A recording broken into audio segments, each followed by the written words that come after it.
5. Manifestasi. Dari titik cerita saya ini, saya akan puas dengan menuturkan pengalaman pribadi saya yang sebenarnya dalam melakoni kelahiran baru, menjalani kehidupan baru, melalui kesadaran saya yang baru tentang sesuatu di dalam. Identitasnya dengan diri sejati saya atau aku adalah aku, dan realisasi sifat dasar dan hakiki dari fakta tertinggi keberadaan pribadi saya ini. Saya tidak akan membeberkan secara terperinci isi percakapan saya selanjutnya dengan Kolonel Forbes, sebab ini secara bertahap diperluas ke fitur-fitur pengajaran batin yang agak terlalu teknis dan terlalu rumit untuk disajikan dalam pembacaan jenis rancangan ini. Sebab, untuk semua jenis dan kondisi manusia, banyak diantaranya boleh jadi tidak terbiasa dengan istilah penalaran filosofis atau penalaran metafisik dan bentuk pemikiran khusus semacam itu. Dari waktu ke waktu, saya akan sesekali mengutip pernyataan yang dilontarkan oleh kolonel dan akan terus-menerus merujuk prinsip-prinsip umum dari instruksi yang diberikan oleh kolonel. Tetapi saya akan membiarkan cerita itu menuturkan dirinya sendiri dari titik ini melalui sajian pengalaman saya sendiri pada penerapan praktis prinsip-prinsip ini dan kebenaran dasar yang telah ditetapkan dalam penuturan saya atas 3 percakapan pertama dengan pria luar biasa tersebut.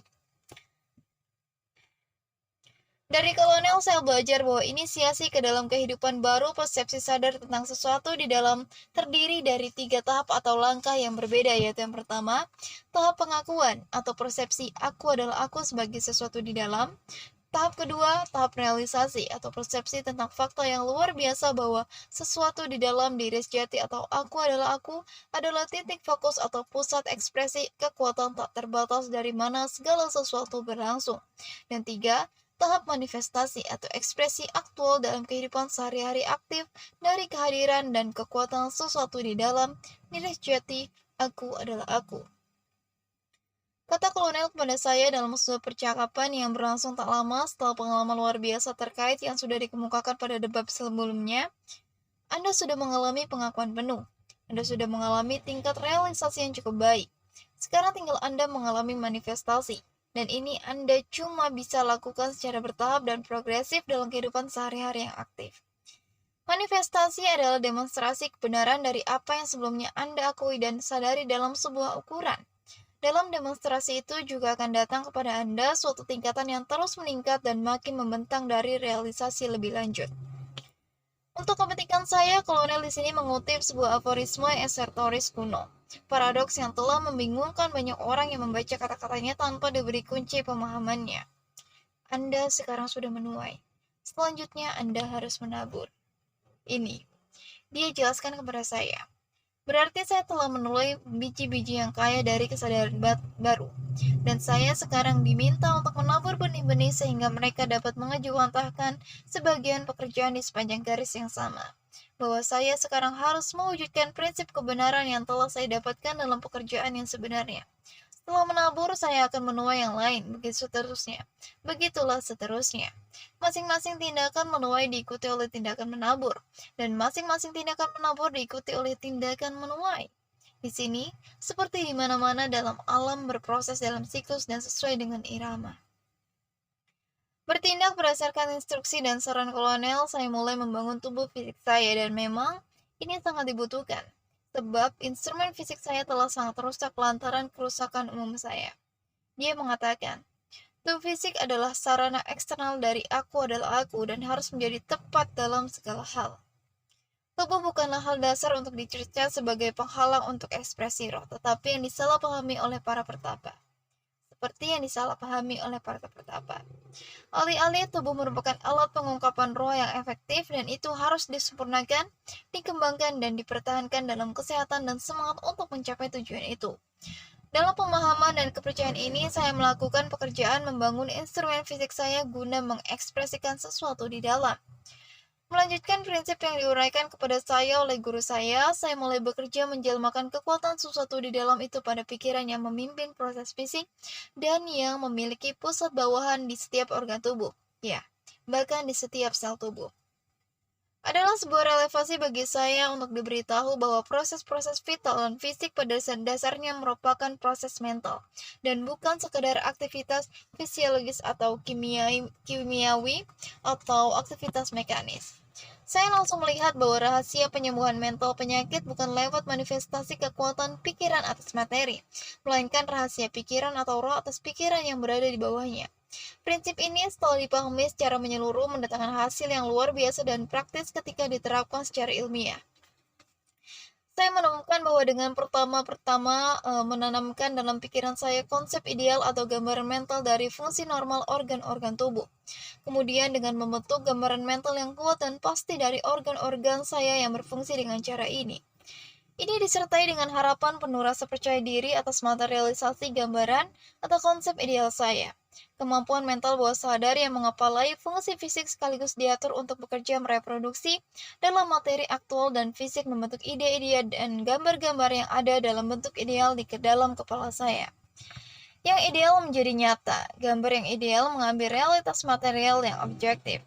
Selain itu, saya menemukan bahwa masing-masing dan setiap organ tubuh memiliki pikiran tertentu, atau kalau Anda suka, pusat mentalitas bawah sadar sendiri. Saya menemukan bahwa dengan mengarahkan perhatian saya ke organ tubuh saya dapat seolah-olah menarik atau membangkitkan perhatiannya, dan dengan demikian menempatkannya ke dalam sikap mental reseptif. Kemudian saya akan melanjutkan untuk berbicara dengan organ tertentu itu, sama seperti saya berbicara dengan seseorang anak. Saya akan jelaskan kepadanya pentingnya fungsi normalnya dan akan dengan tegas namun ramah meminta agar ia melanjutkan tindakan dengan cara itu.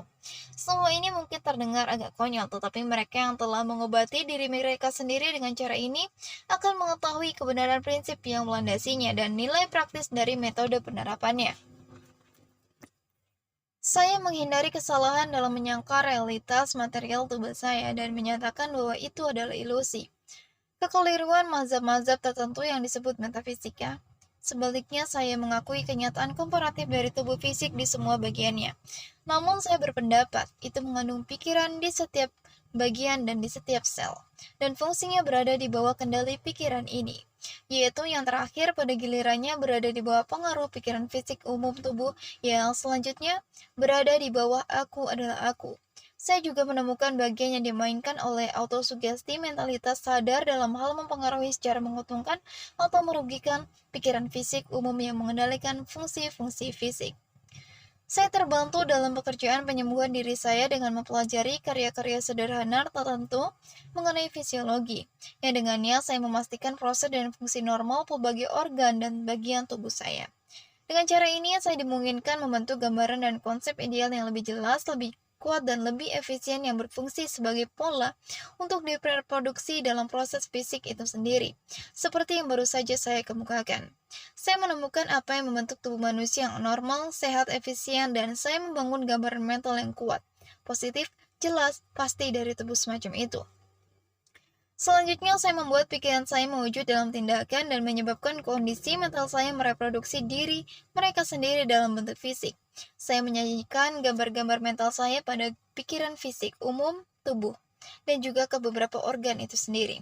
Sekarang saya telah memberi Anda substansi esensial dari metode saya.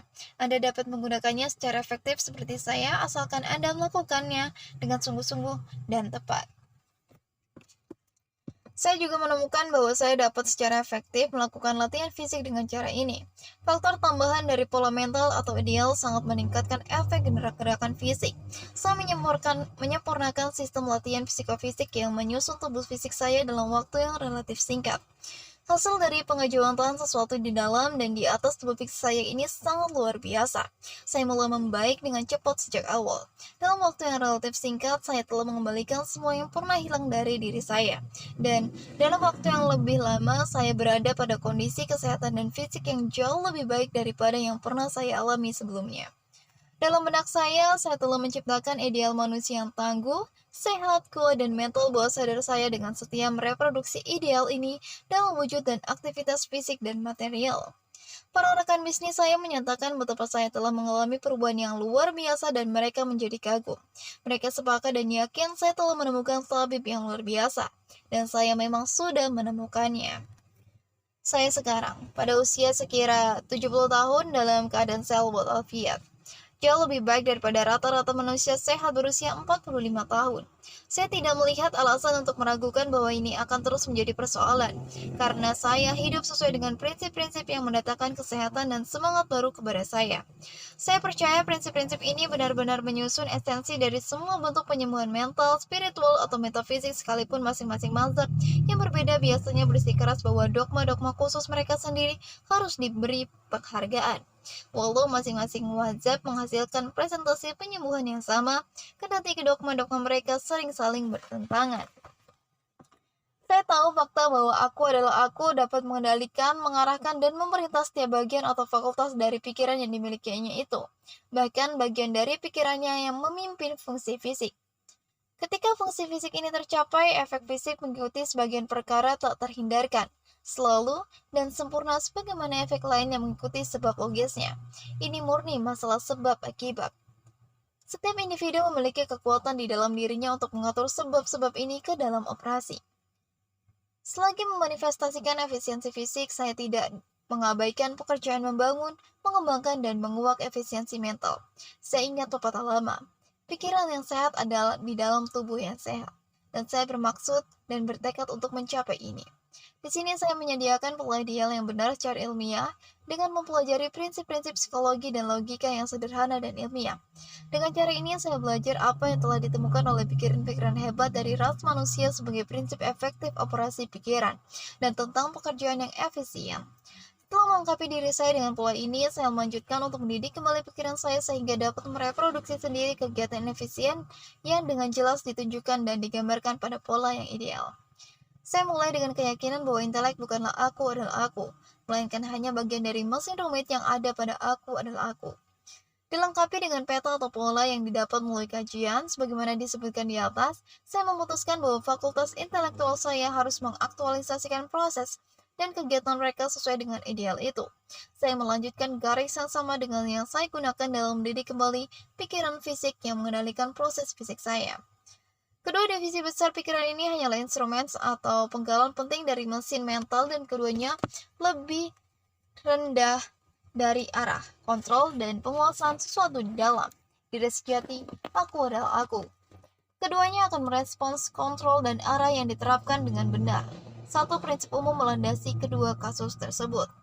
Saya tidak ingin menyampaikan kesan bahwa saya mengganti proses alami dan teratur dari fakultas intelektual saya dengan sistem fungsi buatan. Sebaliknya, dengan hati-hati saya menghindari ini, sebab saya percaya cara semacam itu akan memicu penjarahan semua kehidupan alami dari pemikiran saya. Alih-alih saya mendorong proses-proses alami dan teratur yang dengannya intelek mengejiwantahkan dan mencetuskan dirinya dalam pemikiran, perenungan, dan penalaran. Saya mengembangkan kemampuan intelek melalui latihan-latihan ilmiah yang dengannya setiap bagian dari pemikiran digunakan dan diberi kekuatan yang datang ke pikiran dan tubuh saya hanya dengan penggunaan dan aktivitas dalam jumlah yang tepat. Dalam hal ini, kemampuan mental seperti kemampuan otot dan pemahaman terhadap yang satu membawa pemahaman terhadap yang lain. Namun, pekerjaan utama saya ialah untuk mendidik kembali fakultas-fakultas intelektual. Saya mulai dengan ini, dengan pertama-tama mendapatkan ide dan konsep tindakan dan proses yang gamblang jelas dari intelek yang berkembang dengan baik dan terlatih. Ini memberi saya pola cetakan atau peta yang tepat, yang selanjutnya saya mulai reproduksi lewat aktualisasi. Impresi pola yang benar ini secara bertahap tergurat pada pikiran, dan ketika itu mulai menjelmakan kekuatan kreatifnya dengan merekonstruksi mesin mental saya untuk melayani tujuan. Untayan-untayan memori terselenggara terutama sepanjang garis bawah sadar, dan mentalitas bawah sadar saya mudah dipengaruhi dan diarahkan oleh sugesti dan arahan yang efisien. Saya mampu mengembangkan mesin memori yang luar biasa efisien ini.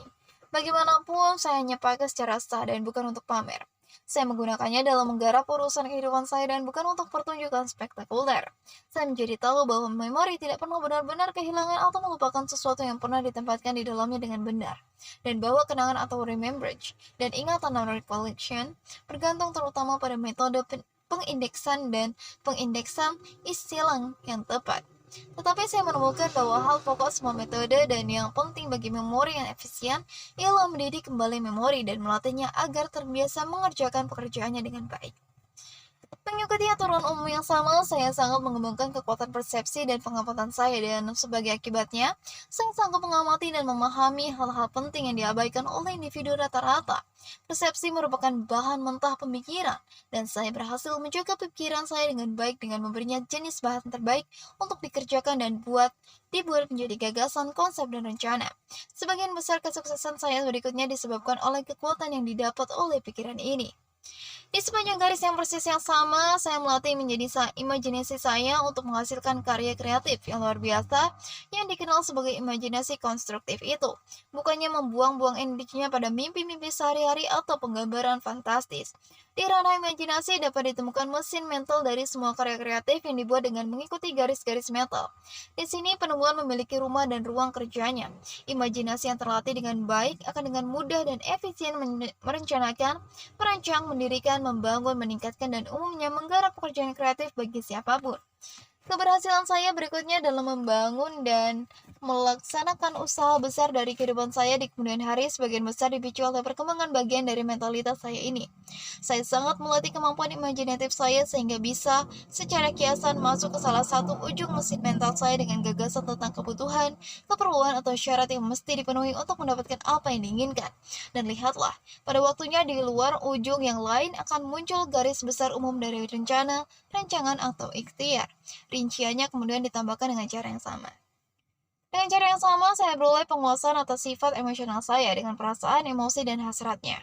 Alih-alih saya menjadi budak dari bagian sifat saya ini, saya justru menjadikannya budak yang rela dan patuh. Saya memanfaatkan hasrat dan mampu membuat ia bekerja untuk saya. Dan ia sudah melaksanakan kerja yang bagus untuk saya. Hasrat adalah salah satu unsur besar ikhtiar menuju ke pencapaian. Ini memasuk desakan dan tekanan di mana aliran kehendak dihasilkan. Kehendak yang kuat sebagian besar disebabkan oleh hasrat yang kuat. Kekuatan hasrat adalah faktor penting dalam kesuksesan dan kekuatan pribadi. Hasrat ada tidak untuk dihabisi, namun untuk ditransmisikan kalau perlu, dan diarahkan ke saluran yang tepat. Semua ini saya pelajari dari kolonel dan semua didemonstrasikan melalui pengalaman nyata. Akhirnya dengan cara yang sama saya belajar menguasai kehendak. Saya belajar bagaimana kehendak untuk berkehendak.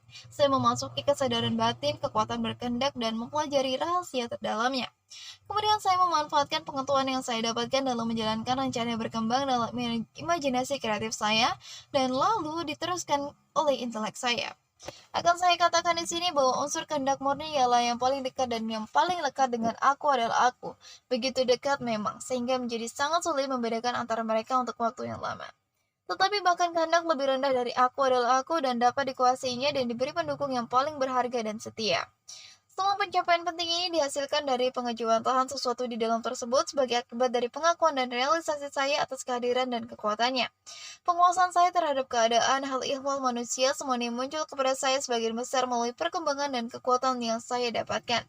Tetapi ini hanyalah awal. Apa yang timbul selanjutnya sama pentingnya dengan itu, dan mungkin jauh lebih elok. Sebab ia berurusan dengan kekuatan yang tak begitu dikenal dan disadari seperti halnya kemampuan dan kegiatan mental yang baru saja saya telaah. Ada ranah-ranah dan ada bidang-bidang kekuatan mental yang luar biasa di dalam diri setiap individu, yang mana hanya sedikit orang belajar mengeksplorasikannya dan kekuatan-kekuatan lebih sedikit lagi yang bisa diwujudkan. Dari ini saya sekarang akan lanjut dengan ikhtiar untuk memberitahu Anda soal itu.